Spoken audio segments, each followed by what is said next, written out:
Estamos aqui de novo. Como estão as coisas por aí? Nem podemos reclamar da chuva, porque a chuva é providencial, não é? Nunca precisamos tanto de chuva quanto nesses tempos, seja pela eletricidade, seja pela agricultura, seja pela atmosfera. A chuva é toda muito bem-vinda. Então, muito bem-vindo à chuva, muito bem-vindo a todos os amigos que estão conosco, porque assim como a chuva limpa a atmosfera, também a oração limpa a nossa alma.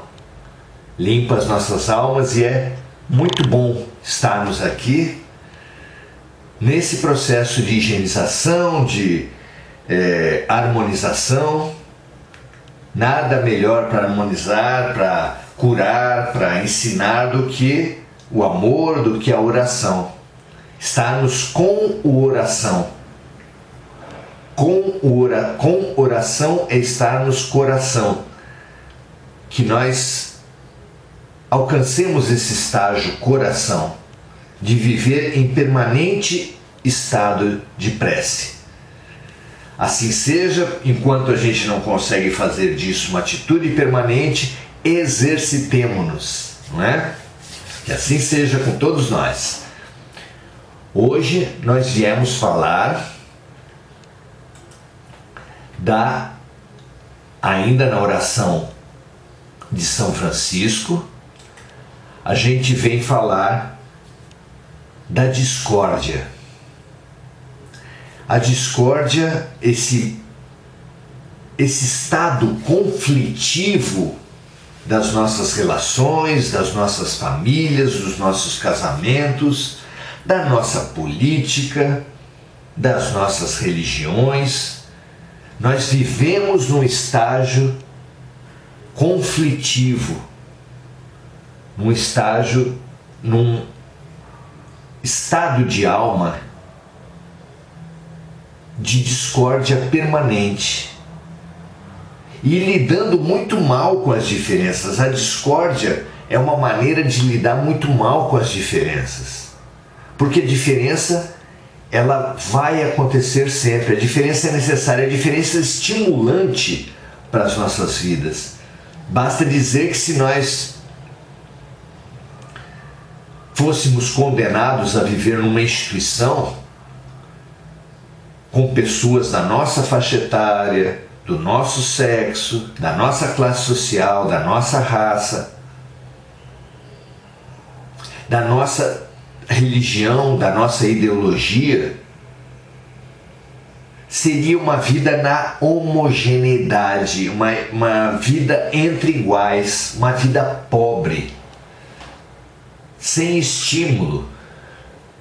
Porque o estímulo vem da diferença. O estímulo para quem se identifica com o campo masculino é o contato com o campo feminino. Mesmo das classes sociais, é muito rico para uma pessoa de uma classe social conviver com outra de outra classe e de outra religião. Mesmo que nós façamos esses campos de concentração de renda, esses castelos religiosos, esses grupos de mulheres que se reúnem, grupos de homens que se reúnem, mesmo que a gente busque essa homogeneidade como uma pseudo-defesa, uma pseudo-proteção, rico é o diferente.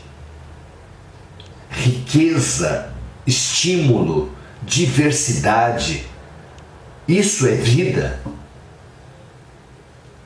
Se a diversidade tem sido mal vivenciada, mal interpretada, essa é a nossa desgraça, essa é a nossa infelicidade. Mas por si, a diferença não faz nenhum mal.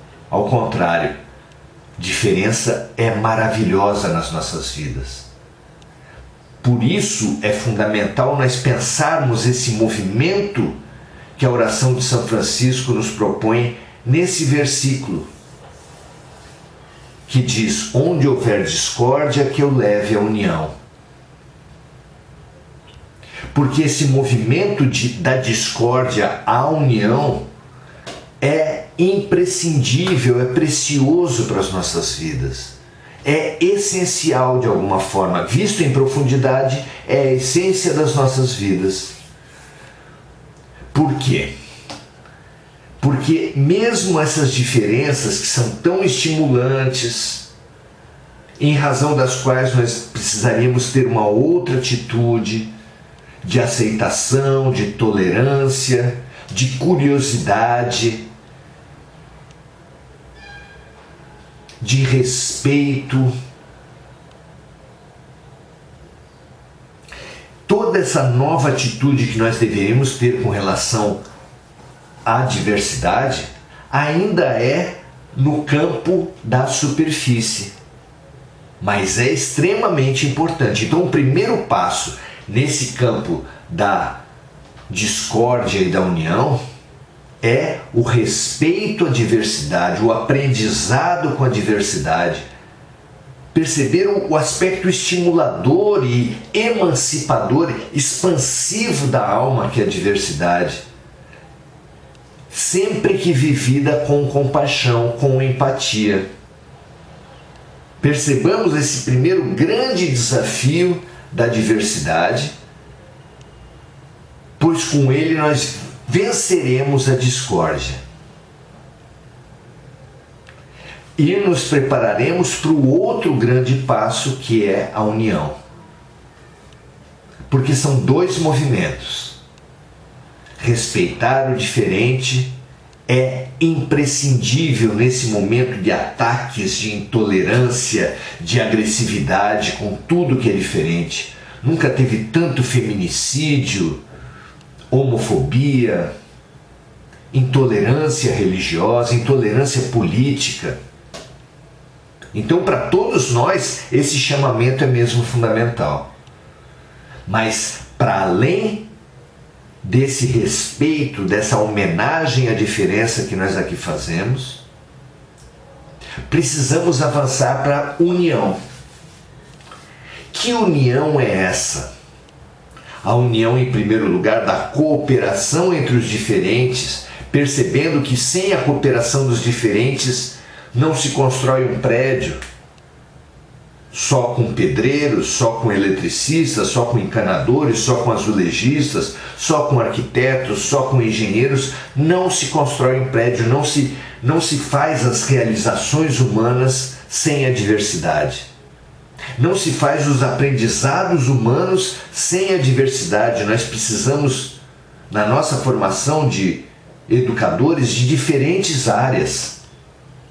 Viva a diversidade no trabalho, viva a diversidade na educação, viva a diversidade inclusive na reprodução.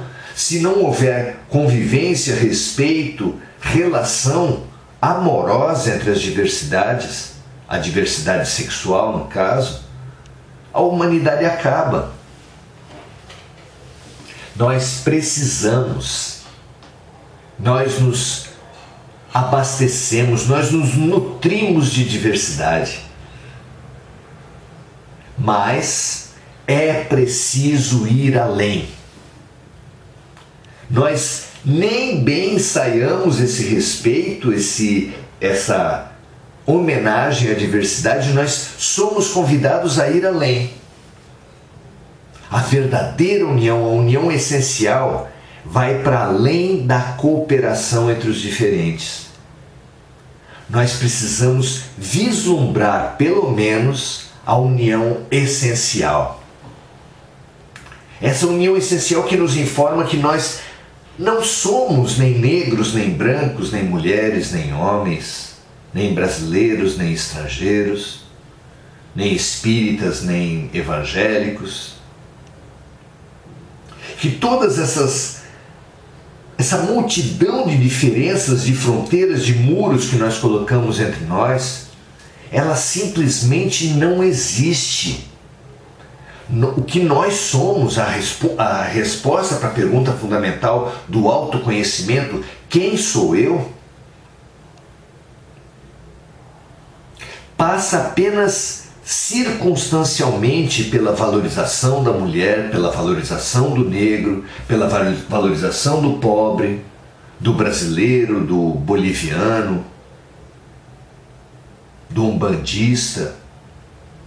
Todas as diferenças precisam ser realmente respeitadas, mas ultrapassadas. Respeitar para ultrapassar, para ganhar, para ter a aquisição fabulosa desse ponto de vista de que nós não somos nada disso, nós apenas estamos. Como uma pessoa que, usando roupa rosa, pode não ter o nome de rosa, pode não ser uma rosa, pode ser apenas a cor da sua roupa. E é da mesma forma que nós não somos negros, nem homens, nem brancos, nem índios, nem mulheres, nem de país nenhum, de religião nenhuma, de partido nenhum. Nós somos espíritos momentaneamente vestidos com essas cores do divisionismo humano, mas percebendo essa essência igual de todos os homens e mulheres, nós nos amansaremos, nós nos pacificaremos. Conquista tão essencial para um mundo de regeneração. Como pode um homem oprimir uma mulher por ser mulher, se souber que ele mesmo já pode ter sido mulher ou pode voltar a ser? E assim com o negro em relação ao branco, e assim o nacional de um país com relação ao outro, de uma condição social em relação a outra.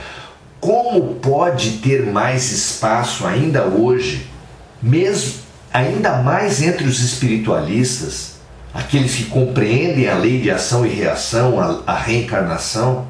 Como pode ter o orgulho de raça, de sexo, de classe nesses círculos? Não! Já é uma prisão para ser ultrapassada, um grilhão para nós nos libertarmos dele. É absolutamente sem sentido, mesmo para um humanista, quanto mais para um espiritualista, que percebe que simplesmente essas divisões são superficiais, são apenas pontos de vista momentâneos aos quais nós somos chamados a frequentar para ganhar uma visão mais ampla, para expandir nossa consciência e nossa fraternidade. É assim que um espírito que reencarnou muitas vezes como homem pode necessitar reencarnar como mulher para ganhar um novo ponto de vista, e de um país em relação ao outro. Um espírito que reencarnou muitas vezes no Brasil pode ter enormes ganhos em reencarnar japonês, norte-americano, inglês. E assim o contrário também. Todas essas culturas terão um enorme ganho, os membros dessas culturas, em reencarnar como brasileiros. E é assim que o projeto pedagógico de Deus vai nos colocando em diferentes matérias, com diferentes professores, sempre como convite à expansão, sempre como convite à completude, a nós completarmos, irmos completando nossas almas com esses diferentes pontos de vista. É riquíssimo vislumbrar isso e pacificador em profundidade. Nós precisamos entender esse sentido profundo da união, que somos parte de uma mesma família, filhos do mesmo Pai, que as diferenças são convites a uma completude, a uma cooperação, mas também um convite à própria superação das fronteiras, das diferenças, dos muros, das opressões, Será que nós temos capacidade de pelo menos entender esse ponto de vista?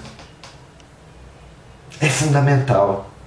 É assim que nós faremos a ponte da discórdia para a união, que Francisco, como ninguém, nos propõe hoje.